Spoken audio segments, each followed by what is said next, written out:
같이 읽습니다. 그에게 이르시되 일어나 가라 내 믿음이 너를 구원하였느니라 하시더라. 아멘. 자, 오늘 이 말씀을 중심으로 해서 9명의 착각이라고 하는 제목으로 은혜를 나누려고 합니다. 오늘 본문의 배경은 10명의 나병 환자가 이제 예수님을 만나서 예수님 우리를 좀 불쌍히 여겨서 우리를 고쳐주세요. 그렇게 이제 간절히 부탁을 했습니다. 자, 그러자 예수님이 그 10명을 향해서 가서 제사장에게 내 몸을 보여줘라. 그러면 낫게 될 거다. 그렇게 말씀을 하셨습니다. 자, 이에 이 10명의 나병 환자가 이제 예루살렘 성전의 제사장을 향해서 걸어가기를 시작을 했습니다. 아시는 것처럼 이 당시에 나병 환자, 나병이라고 하는 것은 가족으로부터 사회로부터 격리되어서 이제 동네에 사람들 가까이 다가갈 수 없는 그런 존재들입니다. 자, 그런데 이런 사람들이 예루살렘의 성전에 거기에 제사장을 만나러 간다는 것은 상상할 수도 없는 일이거든요. 아니면 예수님이 미리 고쳐주셔서 깨끗한 상태에서 제사장을 만나러 가면 그나마 좀 다행인데 낫지도 않는 상태에서 가라 그러면 좀 생각이 있는 사람이라면 어떻게 우리가 이런 모습으로 갑니까? 가도 만나주지도 않아요. 성전에 들어갈 수도 없어요. 안 됩니다. 아마 이렇게 얘기를 했을 거예요. 그런데 이 10명의 환자들은 예수님의 말씀에 순종해서 출발을 했습니다. 그런데 가다가 다 나아버린 거예요. 뭐 한 명이 나았으면 이 한 명은 원래 이 나병이 아니었나 보다, 뭐 부스럼이었나 보다, 뭐 이렇게 생각할 수도 있잖아요. 근데 10명이 동시에 나았다는 것은 이건 기적이거든요. 자, 그래서 이 10명이 얼마나 기뻤겠습니까? 그런데 그 중에 딱 한 사람만 예수님께 다시 찾아와서 감사했다는 거예요. 그래서 예수님이 물어봅니다. 아니 10명이 다 낫지 않았느냐? 아마 예수님은 아셨어요. 10명이 다 나을 거라는 것을. 그런데 한 명만 오고 나머지 9명은 어디 있냐? 이렇게 말씀하시는 내용이 오늘 본문의 내용입니다. 10명 가운데 9명은 치료받고 사라지고 한 명만이 예수님께 돌아왔다. 어떻게 보면 확률적으로 보면 90%의 사람들은 자기의 문제가 해결되면 그걸로 끝나는 그런 모습이라면 10%의 사람만이 자기의 문제를 통해서 예수님이 하나님이신 것을 깨닫고 예수님 앞에 찾아와서 무릎을 꿇고 감사드릴 때 예수님은 그 모습을 오늘 성경을 보면 18절에 보면 하나님께 영광을 돌리러 돌아온 자라고 여겨준다는 거예요. 자, 그러면 여기서 우리가 한번 깊이 생각해 볼 부분은 과연 믿음이란 어떤 것일까? 이 9명에게 있어서 믿음의 모습과 예수님이 바라보는 믿음의 모습은 같은 걸까 다른 걸까? 중요한 것은요, 9명, 물론 처음에 10명이었죠. 10명에게 제사장의 내 몸을 보이라 라고 말씀하시는 그 단계까지는 이들에게 믿음이 있다 없다 이런 거를 말씀을 안 하셨습니다. 그런데 예수님께 치료받고 돌아온 한 사람에게만 뭐라고 말씀하냐 하면 일어나 가라 내 믿음이 너를 구원하였다라고 말씀하셨습니다. 다시 말하면 오직 한 사람에게만 구원의 믿음이 있다는 거지요. 자, 그런데 문제는 나머지 9명 그들을 또 자기가 믿음이 있다고 생각할까요? 없다고 생각할까요? 있다고 생각하는 게 문제입니다. 왜 이 사람들은 자기에게 믿음이 있다고 생각을 했냐면 세 가지 이유 때문에. 첫 번째는 예수님께 간절히 부탁을 했다는 거예요. 나병 환자이기 때문에 예수님 가까이 갈 수는 없어서 성경에 오늘 17장 12절 보면 나병 환자 10명이 예수를 만나 멀리 서서 소리 높여 이르되 예수 선생님이여 우리를 불쌍히 여기소서. 멀리서 소리를 외치는 10명이 합창하듯이 우리를 불쌍히 여겨서 고쳐주세요. 자, 이 모습을 우리는 기도라고 볼 수가 있습니다. 예수님께 우리가 간절히 간구할 때 예수님이 치료할 능력이 있는 존재라고 믿으니까 부탁할 거 아닙니까? 예수님이 내 문제를 해결해 줄 거라는 믿음이 있으니까 기도하는 거 아닙니까? 자, 그렇게 기도할 때 나는 믿음으로 기도하고 있어 라고 생각할 수가 있다는 거예요. 근데 여러분, 우리가 좀 다른 각도에서 보면 이런 나병과 같은 정말 큰 문제를 가지고 몇 년 동안 씨름하고 있다가 어떤 사람이 예수라는 사람이 있는데 이 사람은 능력을 해가는 사람이야. 자칭 메시아 그리스도라고 하는데 기적을 일으키고 귀신을 쫓아내고 모든 병은 다 고칠 수 있는 사람이야 라고 하는 얘기를 오다 가다 이제 듣게 된 거죠. 그런데 마침 예수가 지나간다는 얘기를 들었을 때 믿음의 문제가 아니라 그냥 절박한 상황 때문에 멀리서 외칠 수 있겠어요? 없겠어요? 있죠. 왜? 힘드니까. 그런 상황이니까. 뭐 지푸라기 잡는 심령 마음으로 한번 해보자. 손해볼 거 없으니까. 그리고 나 혼자가 아니라 10명이잖아요. 10명이 한번 그냥 같이 한번 우리가 한번 해봅시다. 그런 마음도 있을 수 있다는 거죠. 그런데 결과적으로 좋은 일이 생겼을 때 우리는 무슨 생각을 하냐면 믿음으로 기도했으니까 하나님이 응답을 하신 거지. 결과만 보고 내가 믿음이 있다고 여겨버리는 거예요. 자, 두 번째 이유는 뭐냐 하면 순종했기 때문에. 자, 14절에도 보면 제사장에게 내 몸을 보여라. 말씀드린 것처럼 쉽게 순종할 수 있는 문제가 아닙니다.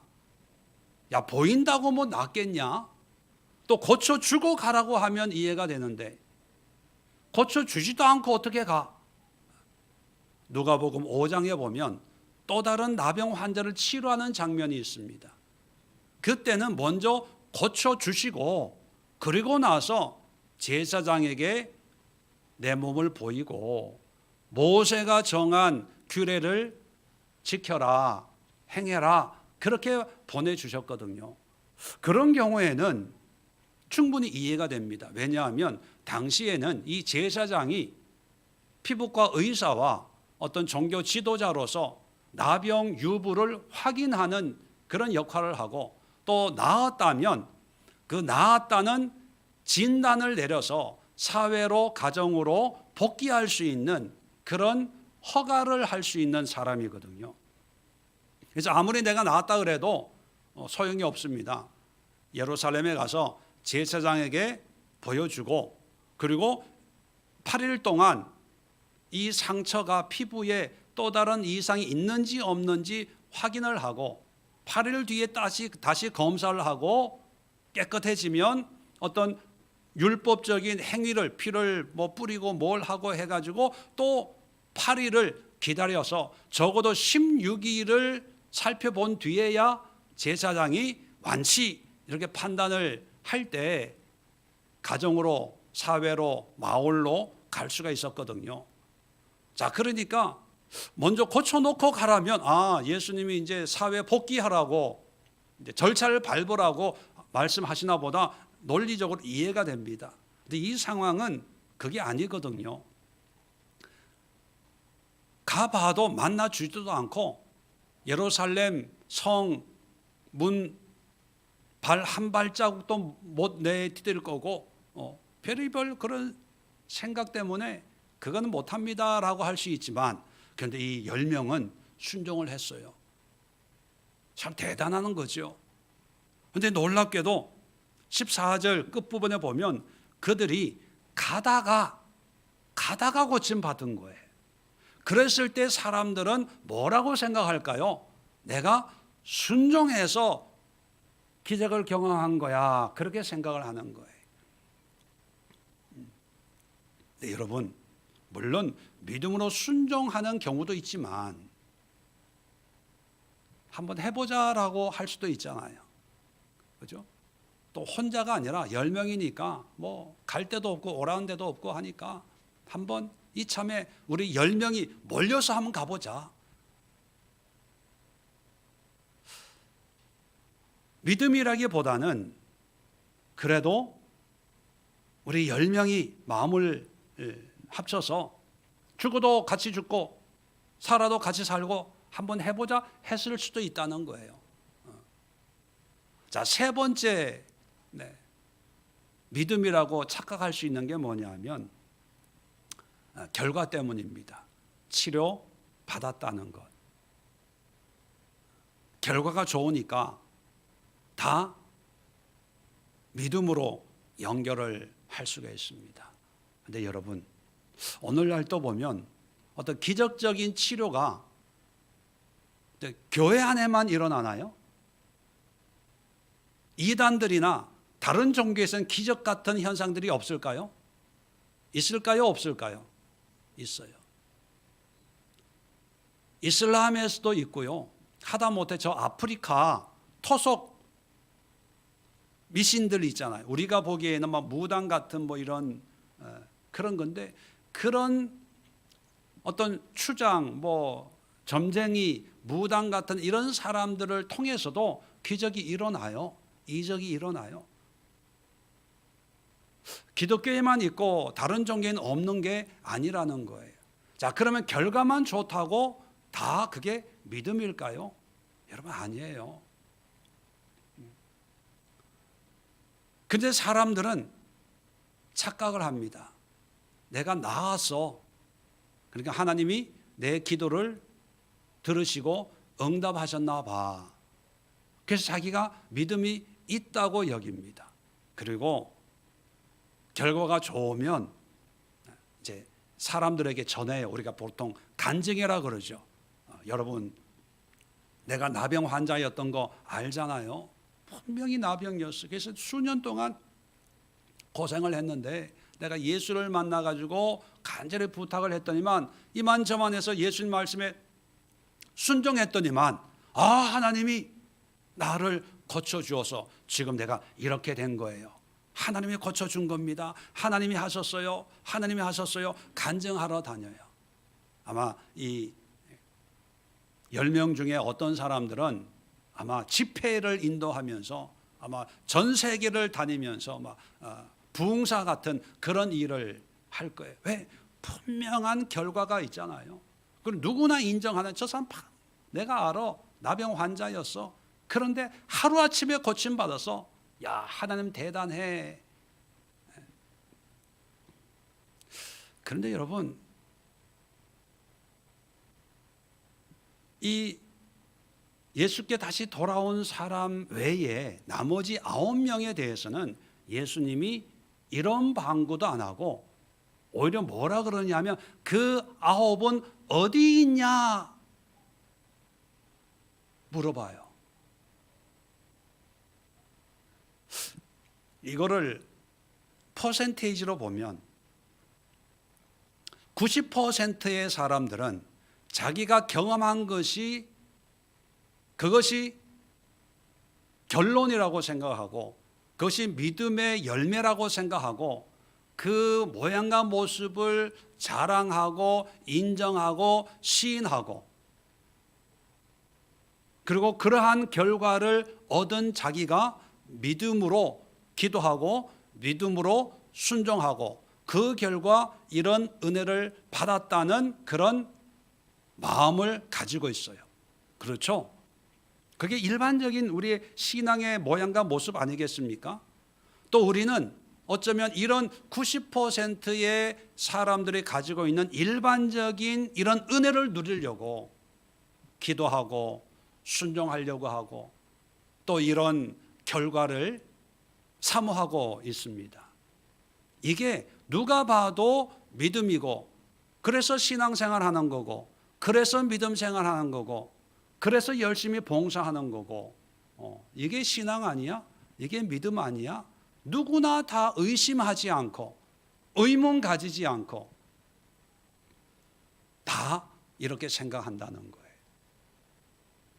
그래서 이 90%의 사람들의 행위에 대해서 문제가 있다라고 그 누구도 여기지를 않는 것, 이것이 문제입니다. 왜요? 나머지 한 사람, 예수께 돌아온 한 사람을 보면 이 사람을 바라보는 예수님의 시선, 예수님의 마음을 아는 순간, 90%의 사람들이 가지고 있는 그런 신앙이 이게 잘못된 거구나. 예수님이 찾으시는 믿음, 신앙은 바로 이 10% 소수의 사람이 가지고 있는 거구나. 그걸 알 수 있기 때문입니다. 그렇다면 예수께 돌아온 10명 중에 한 사람, 퍼센테이지로 보면 10%의 신앙은 어떤 모습일까? 자, 처음에 10명으로 시작을 해서 하나님의 응답을 받았어요. 자, 문제는 뭐냐면 기도하는 게 잘못됐다는 얘기가 아니고, 순종하는 것이 잘못됐다는 것이 아니고, 하나님의 응답을 받았다는 게 잘못된 것이 아니라, 중요한 것은요, 응답 받고 나서의 반응이 어떠냐를 보는 거예요. 자, 다 고침을 받았어요. 자, 그런데 15절에 보면 그 중에 한 사람이 자기가 낳은 것을 보고 큰 소리로 하나님께 영광을 돌리며 돌아와 예수의 발 아래 엎드려 감사하니.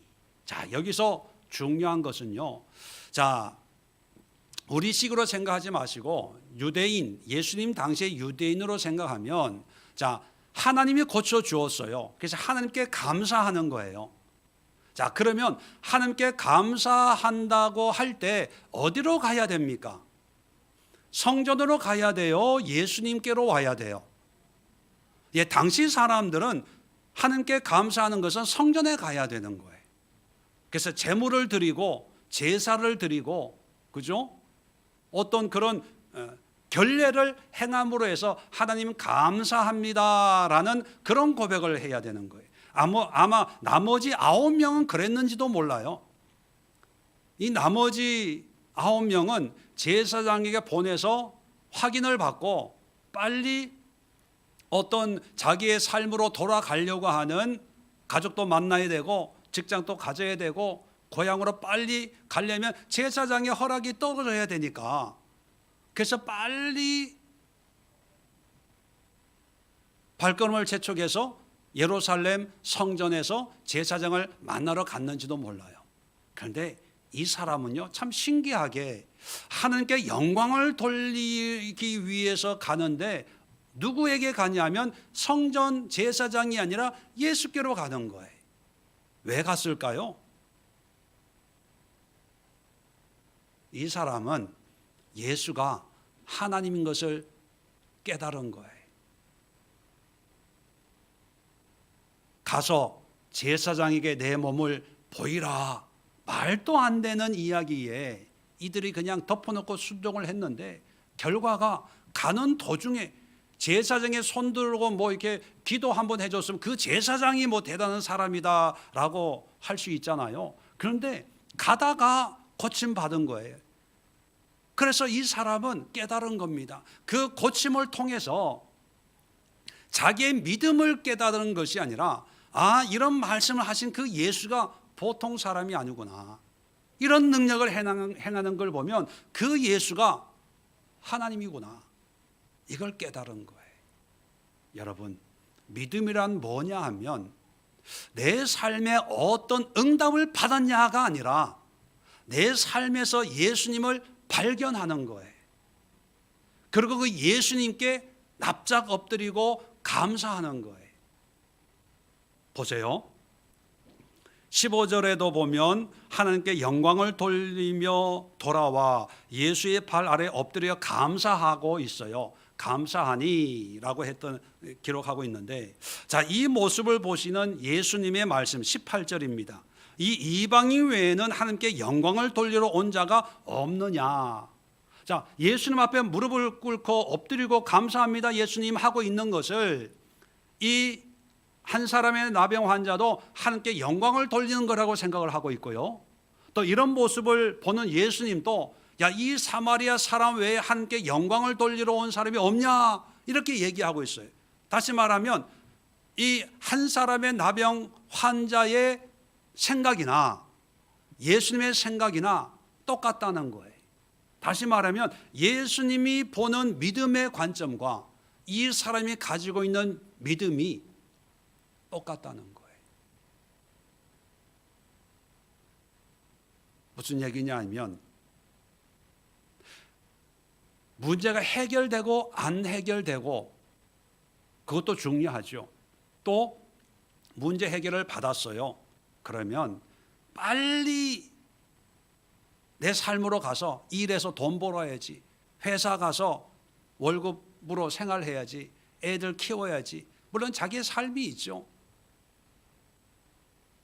그런데 하나님 예수님이 원하시는 믿음의 모습은 뭐냐 하면 그런 삶도 중요하지만 그러나 내 삶 속에서 역사하신 분을 깨닫는 거예요. 아, 예수님이구나. 아, 예수님이 하나님이시구나. 예수님이 능력 있는 그리스도시구나. 예수님께 엎드려서 감사하는 것이 곧 하나님께 영광을 돌리는 거구나. 이걸 깨닫는 거예요. 그런데 나머지 10명은 뭘 깨달았을까요? 뭐에 관심이 있었을까요? 자기의 생활. 나았으니까 빨리 제사장 만나서 치료, 완치 확인받고 빨리 집으로 가야지. 회사로 가야지, 일터로 가야지, 자기의 삶으로 가야지. 그런데 이 사람들은 아까도 말씀드렸지만 가서 간증하는 거예요. 예수를 만났는데 예수가 이렇게 해서 내가 순종했더니만 할 얘기는 참 많아요. 이야기거리는 많아요. 예수의 이름도 얘기해요. 예수님이 뭐라고 얘기했는지, 내가 어떻게 했는지 참 얘기거리가 참 많아요. 그런데 중요한 것은요, 하나님께 영광 돌리는 게 없다는 거예요. 오히려 하나님께 영광이 아니라 하나님이 자기를 위해서 무슨 일을 했는지 이것만 얘기하는 거예요. 자기가 모든 영광을 받는 거죠. 자기가 최고예요. 지금 나았다는 것, 완치됐다는 것, 이거 외에는 중요한 게 없어요. 참 믿음이라고 얘기하지만 그 속에 들어가면 하나님은 없고 하나님은 그저 자기의 기도에 응답해 주시는 분. 그리고 내가 믿음으로 순종했더니만 이런 기적이 일어났다. 자칫 잘못하면 하나님보다 더 높은 곳에 앉을 사람들입니다. 또 이 10%에 속하는 이 돌아온 사람의 믿음은 뭐냐면,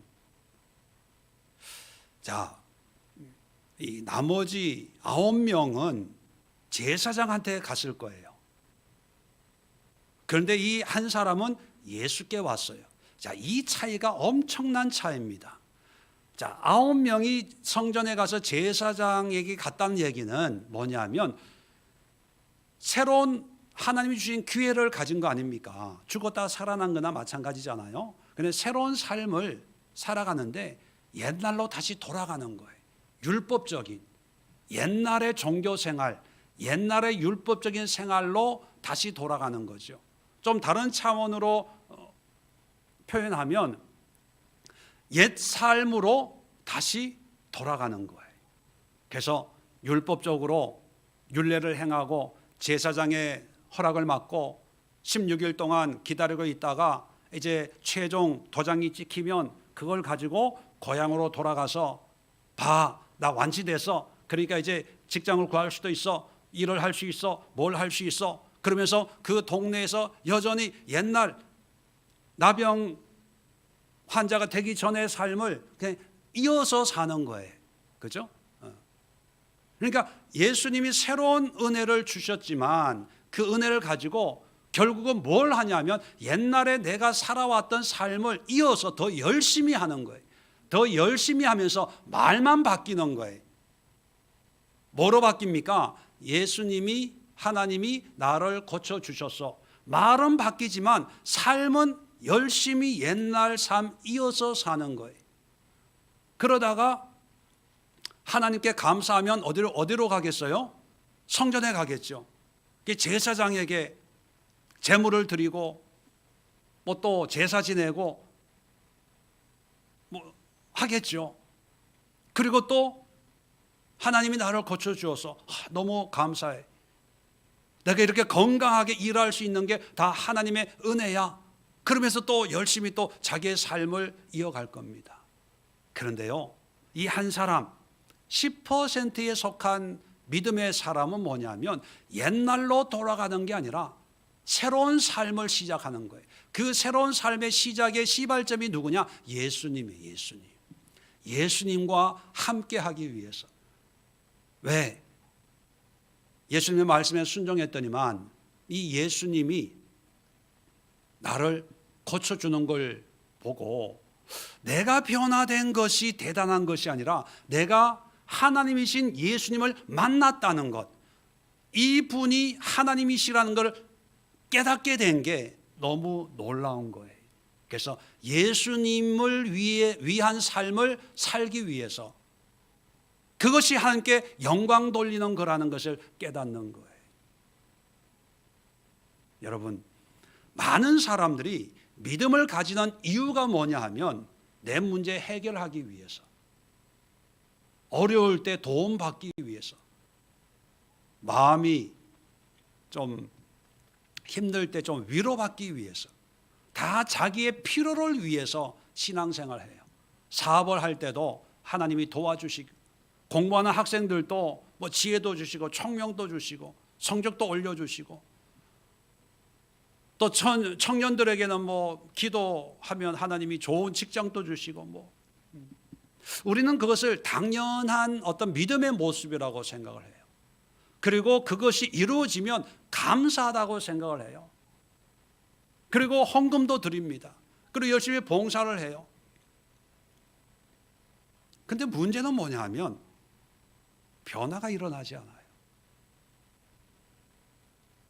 그저 지금까지 살아온 나의 삶에 어떤 교회 생활이 조금 가미될 뿐이지, 일주일 중에 주일 오전 교회 출석하고 교회에서 좀 봉사하는 것 뿐이지, 사실 엄밀하게 보면 지금까지 살아온 삶의 연장선에 있다는 거예요. 그러면서 달라진 것은 말이 좀 달라지죠. 성경에 대해서, 예수님에 대해서, 하나님에 대해서, 내가 받은 은혜에 대해서 달라지는데 사실 삶 자체가 변화되지 않아요. 자, 그런데 이 한 사람, 이 돌아온 사람은요, 기존의 삶으로 돌아가는 게 아니라 예수께 우리는 예수님이 하나님의 아들이고 메시아시고 뭐 부활하시고 승천하시고 결과를 알잖아요. 결과를 아니까 그냥 믿음으로 이렇게 돌아왔나 결과론적으로 이해를 하는데, 이 지금 상황에서 이 나병 환자 입장에서는 예수님이 십자가 죽으시고 부활하시고 이런 걸 모르는 상태예요. 그냥 예수님의 모습은 뭐냐면 나이 한 30살 먹은 청년인데 스레빠 신고 원피스 입고 머리 풀어 헤치고 어중이 떠중이 데리고 오늘은 이거 내일은 저거 막 이게 단연 그런 존재에 불과한 거거든요. 근데 자기의 기적을 통해서, 체험을 통해서 이 예수가 바로 하나님이 보내신 사람이다. 그렇다면 나의 이 남은 생애를 이 하나님이 주신 건강을 가지고 주님을 위해서, 예수를 위해서 살겠습니다 라는 그런 마음을 가지고 9명은 뛰어서 갔을 거예요. 성전으로. 얼마나 기뻤겠어요.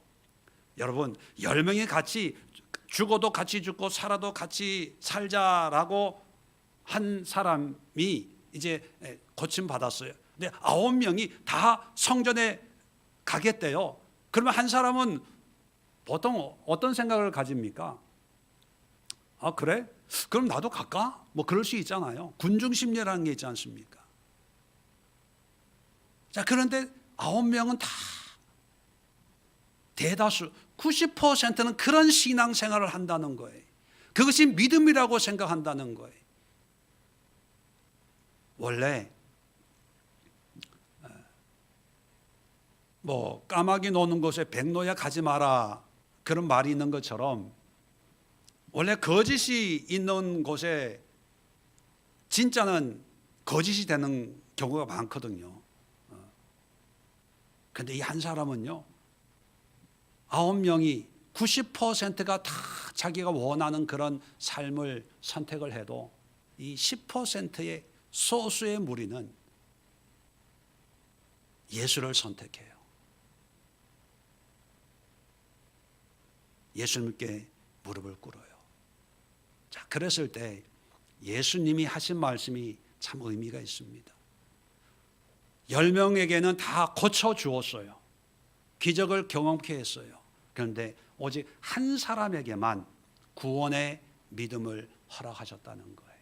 그래서 19절에 일어나 가라 내 믿음이 너를 구원하였느니라. 진정한 구원은 이 한 사람만 경험한 거예요. 자, 그러면 이런 질문을 할 수가 있어요. 뭐냐 하면 문제 해결을 받기를 원합니까? 영혼의 완전한 구원을 누리기를 원합니까? 여러분 뭘 원하세요? 네. 뭐 정답은 정해져 있죠. 정답은. 근데 현실에서는 정답보다는 현실의 문제가 급하니까. 그리고 사실 현실에서는 영혼의 구원에 대해서는 그렇게 많은 관심이 없어요. 그저 문제만 해결되면 그 문제에 우리가 끌려가는 그런 모습을 보일 때가 너무나 많이 있습니다. 그래서 예수님이 이 10명을 만났을 때 예수님은 10명이 다 고침 받을 거라는 걸 아셨어요. 10명이 다 나지 않았느냐, 깨끗함을 받지 아니하느냐, 그 아본 어디 있냐, 이런 말씀을 하는 걸 보면 예수님은 10명을 다 고쳐 주기를 원하셨어요. 또 고침 받을 걸 아셨어요. 자, 그러면 고쳐 주면 되지. 왜 가서 제사장에게 내 몸을 보여라라고 했을까? 여러분, 여기에 예수님의 중요한 의도가 담겨 있는 것을 우리는 기억을 해야 됩니다. 예수님에게는 나병에서 고침 받는 것이 중요한 게 아니었어요. 고침 받았을 때의 이 사람들의 반응, 과연 믿음의 반응을 할 건지 아니면 그냥 자기 나름대로의 어떤 판단으로 반응할 건지. 그래서 제사장에 가서 보여라라고 말씀을 하시고 예수님 아마 기다렸을 것 같아요. 과연 몇 명이 돌아올 것인가? 10명이 다 돌아와서 예수님 감사합니다. 예수님이 최고예요. 예수님이 이제야 누군지를 알겠습니다. 예수님 앞에 감사하는 것이 함께 감사하는 겁니다. 왜냐하면 예수님이 하나님이기 때문입니다. 이렇게 10명이 돌아올지 아니면 한 명도 안 돌아올지 2사람, 3사람 예수님도 기대를 가지고 있는데 아니 한 사람만 돌아오는 거예요. 그러니까 예수님이 좀 실망한 마음으로 너 혼자만 왔어? 나머지 9명은 어디 갔어? 이렇게 묻는 거죠. 이게 예수님에게는요 좀 실망, 안타까움 그런 게 있는 거죠. 자, 그러고 그 돌아온 한 사람에게 가서 이제 일어나 가라. 내 믿음이 너를 구원하였다. 진정한 구원이 그 한 사람에게 있는 거죠. 자, 그런데 문제는 뭐냐면 나머지 9명은 아까도 얘기했지만 믿음이 있다고 생각을 하고 간증거리가 있어요, 없어요? 있어요. 그 간증하면 사람들이 정말 은혜 받겠죠. 야, 하나님 대단하다, 대단하다. 그런데 문제는 그들에게는 구원의 믿음이 없어요. 단지 하나님이 치유의 은혜를 허락한 거예요. 고침받은 은혜를 내가 누린 거지, 내가 어떤 하나님 앞에 어떤 믿음이 있는 게 아닌데 그 사람들은 믿음이 있다고 생각을 하는 거예요.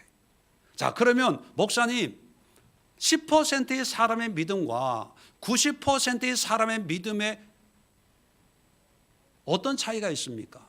듣는 제3자 입장에서는 이 사람들 얘기하는 거 보면 정말 기적, 우리가 인정할 수밖에 없는 어떤 그런 순종과 기적의 모습이 있잖아요. 또 간증 집회하면 사람들이 막 모여들어요.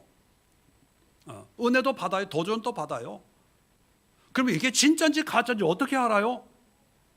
여러분, 분별할 수 있는 딱 한 가지 아주 중요한 사실이 있어요. 뭐냐면 9명은요 10년이 지나도 20년이 지나도 간증의 내용이 똑같아요. 왜? 예수님을 만난 횟수가 한 번밖에 없어요. 어쩌다가 기도하고 열심히 하고 뭐 어렵고 힘들 때 하나님 도와 울고불고 기도하고 몸부림치다가 하나님의 은혜로 기적을 경험했거든요. 그러니까 그것이 너무 좋은 거예요. 그 사람에게는 감사한 거예요. 죽었다가 다시 태어나는 것 같은 그런 은혜를 누린 거예요. 그래서 막 감사하는 거예요. 여기서도 그 얘기, 저기서도 그 얘기.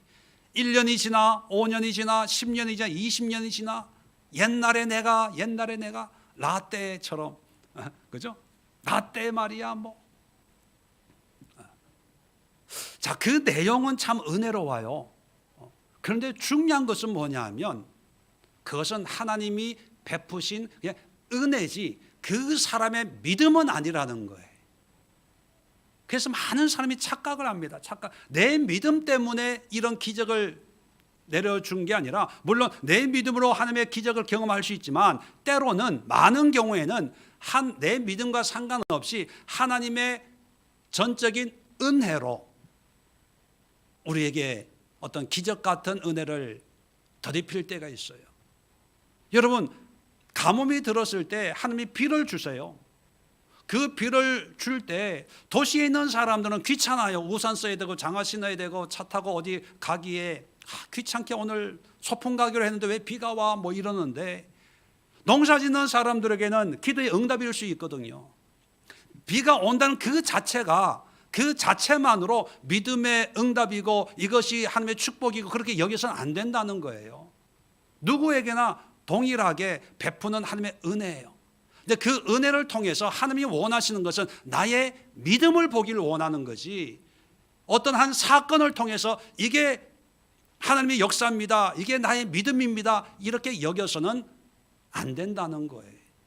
그런데 이 한 사람 10%에 속한 자기의 문제를 통해서 예수님을 발견하고 이 예수님이 하나님인 것을 깨닫고 예수님께 와서 변화된 삶을 살겠습니다, 예수님과 함께 하겠습니다 라고 하는 사람들의 특징은 뭐냐면 옛날에 받은 은혜가 아니라 날마다 경험하는 하나님의 은혜가 있어요. 옛날에 나병에서 고침 받았어요. 그런데 하나님이 이렇게 인도하시고 이렇게 말씀하시고 이런 감동을 주시고 내 삶에 예수님과 함께하는 삶이 계속 이어지는 거예요. 그러니까 과거의 기억은 점점 흐릿해지고 대신에 어제 근래에 하나님이 주신 그런 은혜가 더 새로워서 늘 새로운. 어떤 분들은 야, 목사님 옛날에는 제가요 열심히 하고요, 옛날에 내가 하고요.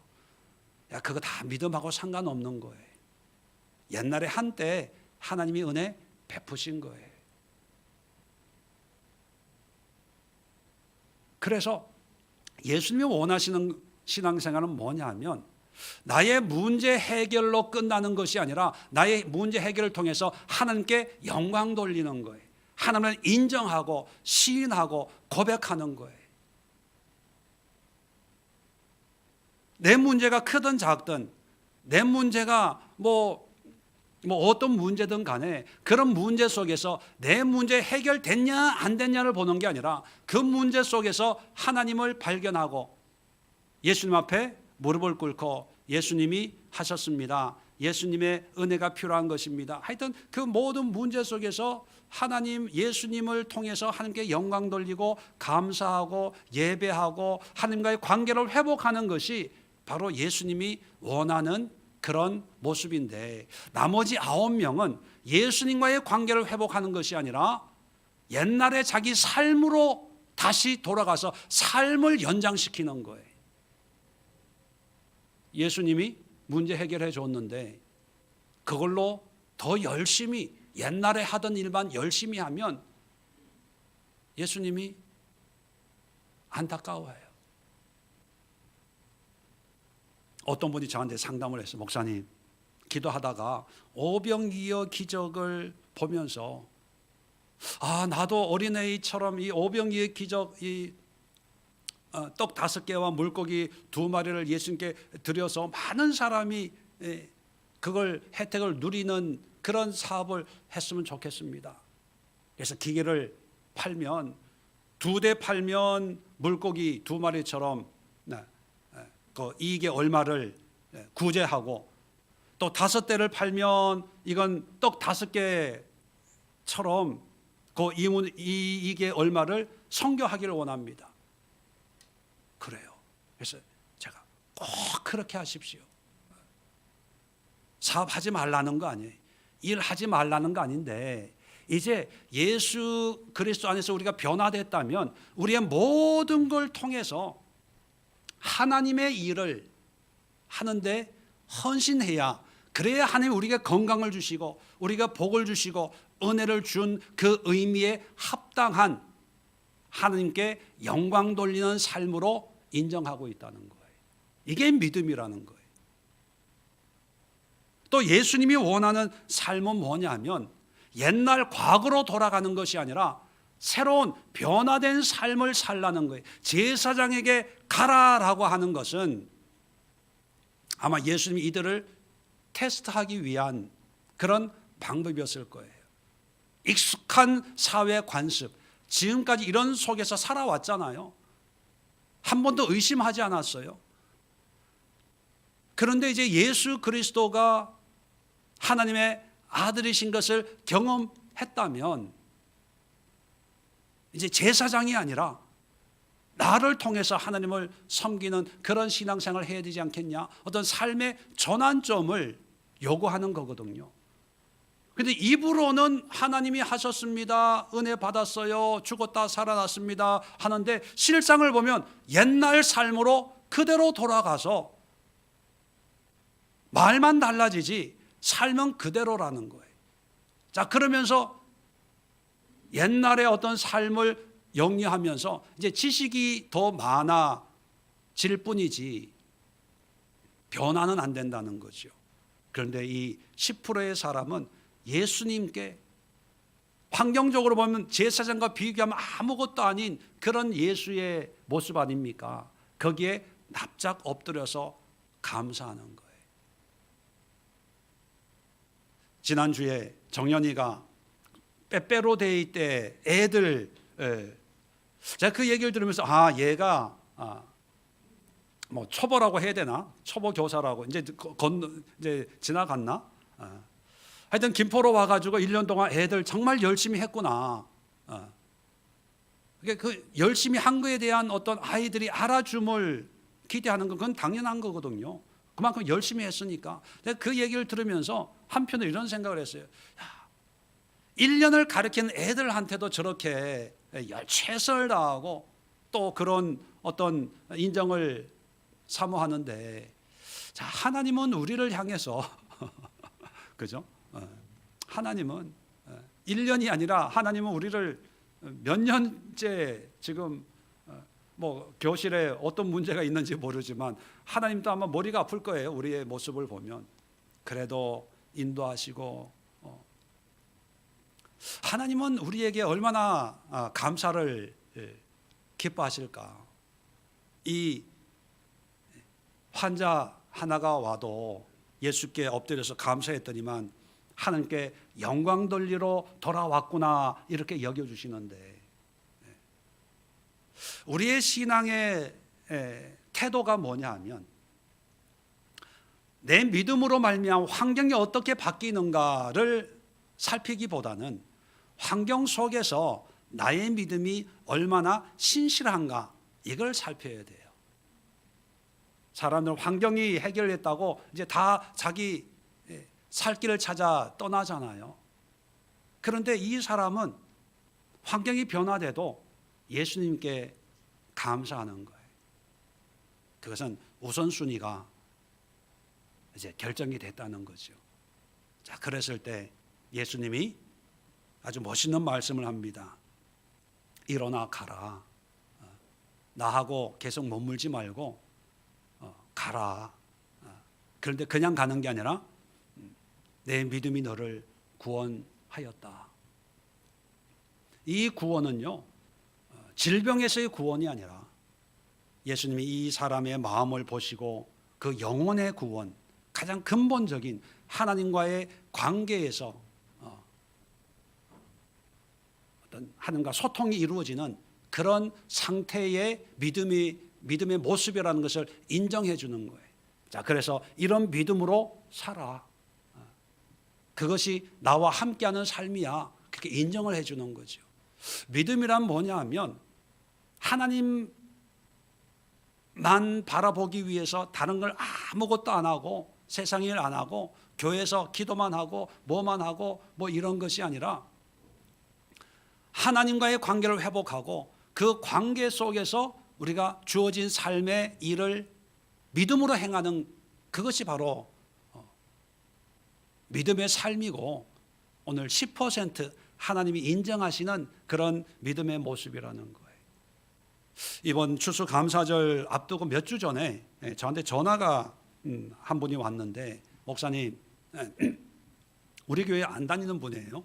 목사님, 어떤 분이 이번 추수감사 주일날 목사님 교회에 헌금을 한답니다. 그게 얼마나 하는데 기대가 컸죠. 30만 원을 하는데, 이분이 계좌 번호가 없어서 그 계좌 번호로 자기 보고 대신 좀 그 입금을 좀 해달라고 부탁을 했다고 그래요. 제가 그 권사님이신데 그분을 알거든요. 옛날에 우리가 고촌에 있을 때, 옛날에 서울에서 부 목사로 사역을 할 때 같은 교회 다니다가 제가 고촌으로 이사 왔을 때 잠깐 저희 교회에 다니신 분이에요. 근데 그분이 형편이 그렇게 넉넉지가 못해요. 제가 알고 있는데도. 그리고 고촌에 있다가 이쪽으로 이사 오면서 연락이 끊어졌어요. 몇 년 동안 연락도 없고 뭐 그냥 뭐 잊고 있는 그런 권사님, 이름은 알고 있는 그런 권사님인데, 그 권사님이 추수감사절이 됐는데 김포에 있는 김재훈 목사님 교회에 감사 헌금을 30만 원을 하고 싶은데, 그때 마침 돈이 없어서 이 집사님한테 부탁을 해가지고 좀 대납을 해주면 나중에 내가 주겠다고 그랬다는 거예요. 그래서 내가 전화한 분한테 절대로 그럴 필요 없다고, 그 마음만 받아도 된다고, 이제 계좌 번호도 안 주고 그랬어요. 근데 또 전화가 온 거예요. 자, 그래서 제가 그 권사님한테 직접 전화번호 받아가지고 직접 전화를 했어요. 전화를 해가지고, 권사님 마음은 좋은데 감사한데 절대로 그렇게 할 필요 없어요. 그랬더니 그 권사님 뭐라 그러냐면, 목사님 지금까지 한 번도 교회, 이렇게 예수의 교회 뭐 김재훈 목사님 뭐 기도해도 그냥 기도했는데, 이번에는 하나님이 감동이 추수감사주일 헌금을 해야 되기는 그 감동이 왔다고, 이런 경우가 없었다고 그래요. 그래서 목사님, 권사님 없었으니까 이번에 있는 걸로 치고 그냥 제가 나중에 만나면 식사 한번 대접할 테니까 받은 걸로 여기고 그냥 그 마음만 받고 제가 권사님 위해서 또 감사하는 기도하겠으니까 그럴 필요 없다고. 그럴 때면 아니라고 그러는데 제가 어떻게 하겠어요? 참 권사님, 하나님이 감동 주셨으면 나에게도 감동 줄 테니까 받으라 그러면 제가 받을 테니까 그렇지만 목사님 이번은 그냥 그렇게 하고 싶다는 거예요. 그래서 이걸로 뭐 떡을 하든 뭘 하든 뭐 해서 목사님 추수감사 주일 때 그렇게 좀 보태겠다고. 근데 그 또 안 받는 것도, 그래서 그걸 받았어요. 받아가지고 이걸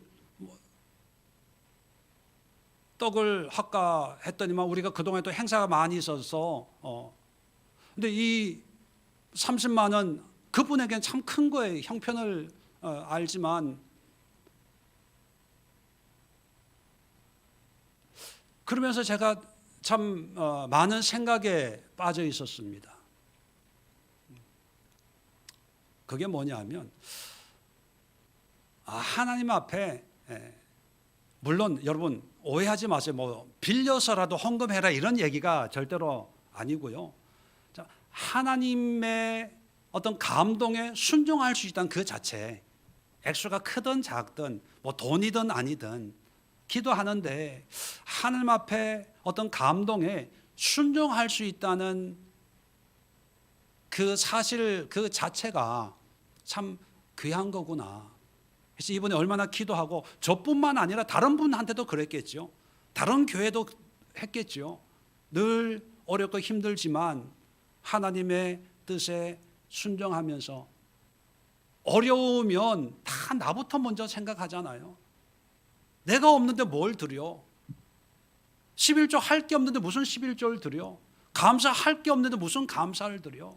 나도 바쁜데 뭘 해? 다 이게 9명이 살아가는 옛날의 생활 패턴 아닙니까? 이게 믿는 사람이든 안 믿는 사람이든 가장 쉽게 판단하고 결정하는 그런 삶의 패턴이잖아요. 누구도 이상하다고 여기질 않아요. 목사도 이상히 여기지 않아요. 목사님, 저 어려워서 헌금 못하겠어요? 예, 그러세요. 수입이 없어서 11조 못 드리겠어요? 예, 그러세요. 그 누구도 이상하다고 여기지 않아요. 왜? 90%가 그렇게 살고 있으니까. 근데 그 10%는 돈으로 사는 게 아니라 믿음으로 살더라는 거예요. 그 10%는 내가 나음을 받았다라고 하는 좋은 결과가 의미가 있는 게 아니라 나를 낫게 해주신 예수를 만나서 예수로 살더라는 거예요. 오늘날 많은 사람들이 몰려가는 그런 삶의 패턴, 신앙의 패턴들이 있습니다.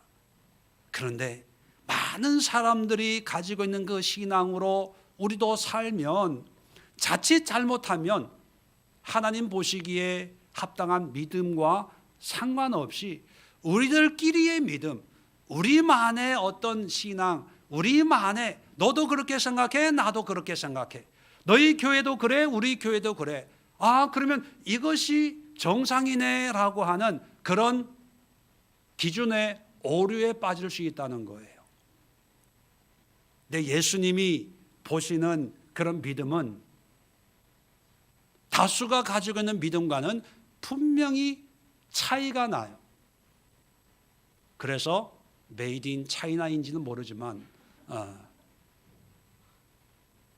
우리가 9명의 오류에 젖어 있는지, 아니면 소수의 10%의 소수의 살아있는 믿음, 구별된 믿음, 예수님이 인정하는 구원의 믿음에 속해 있는지, 우리 각자의 신앙을 한번 냉철하게 점검하고 되돌아보는 그런 신앙, 그런 시간을 함께 가질 수 있기를 바랍니다. 기도하겠습니다.